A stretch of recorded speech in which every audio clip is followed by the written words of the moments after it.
Avez-vous déjà bien regardé la tête de votre mère ou de votre père? Vous les trouvez si beaux que cela, vraiment? Avez-vous vraiment envie de leur chanter « Voulez-vous coucher avec moi ce soir ?» Il y a anguille sous roche. Certains peuvent toujours nous dire « Nique ta mère, on n'a pas vraiment envie de s'y mettre.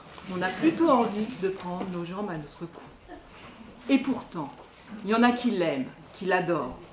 Il y en a qu'une, c'est maman.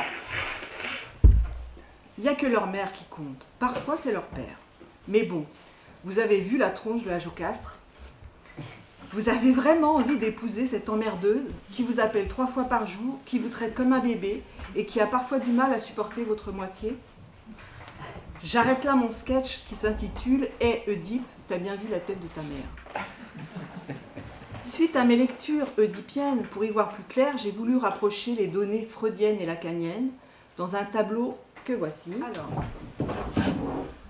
les Freudiens ont mis à jour les différents stades, oral, anal, phallique, génital.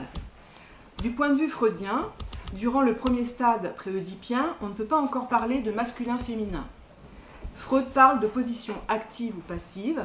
La libido est ce qui lie le comportement des êtres entre eux et qui leur donnera la position active ou passive, mais même en position passive, la libido, nous dit Freud, est active.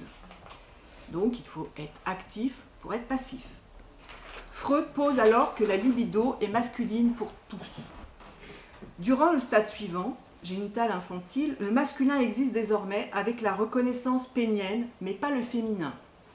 Soit on l'a, soit on a été castré. Le phallus est un concept fondamental tant dans l'œuvre freudienne que lacanienne. Dès 1923, dans son texte « L'organisation génitale infantile », Freud écrit que l'on ne peut comprendre la signification du complexe de castration qu'en considérant son apparition à la phase du primat du phallus. Le caractère majeur de l'organisation sexuelle infantile réside dans ceci, nous dit Freud, que pour les deux sexes, un seul organe génital, le masculin, joue un rôle. Il n'existe donc pas un primat génital, mais un primat du phallus, que nous pouvons aussi entendre, pour certaines, prima-phallus.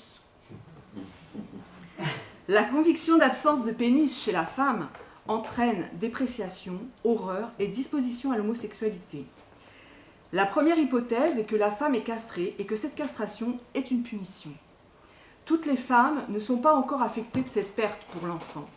Freud cite l'exemple d'une jeune fille qui, n'ayant pas de père et vivant avec de nombreuses tantes, n'en tenait qu'une tante faible d'esprit pour castrer, et elle-même. C'est donc dire que la croyance peut être longue dans le temps, et ce n'est pas rare, durant les cures d'adultes, de voir apparaître dans le discours la mère phallique ou la mère possédant encore ce pénis imaginaire. C'est quand l'enfant prend conscience que seule la mère enfante qu'elle se retrouve privée de petites choses. L'hypothèse émise alors est qu'elle a échangé le pénis contre un enfant. Freud signale que, cependant, l'organe génital féminin ne semble pas encore être découvert.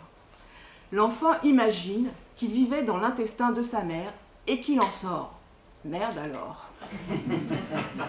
La vie, dès ses origines, est faite de pertes, séparation d'avec les enveloppes embryonnaires, éjection du ventre maternel, perte du sein au sevrage, perte quotidienne des fesses, perte phallique. L'enfant est ainsi régulièrement confronté à un endommagement narcissique, pour reprendre les termes freudiens, via ces pertes corporelles.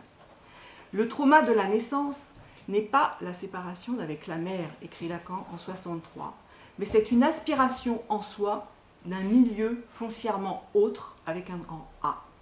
Quant au sevrage, Lacan écrit qu'il n'est pas vrai que l'enfant soit sevré. Il se sèvre, il se détache du sein, il joue. Il pense même que le sevrage est plus traumatisant pour la mère que pour l'enfant.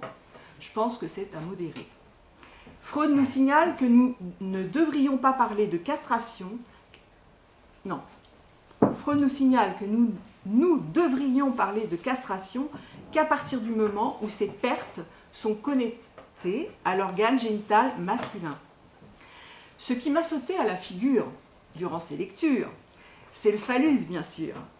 Phallus, je te tiens, me réjouissais-je.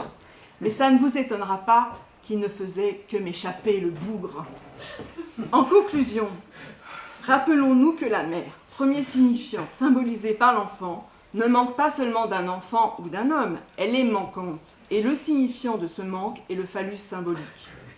Pour Lacan, il n'y a donc pas à proprement parler et dès le départ de relation mère-enfant, mais un rapport de chacun au phallus. Merci.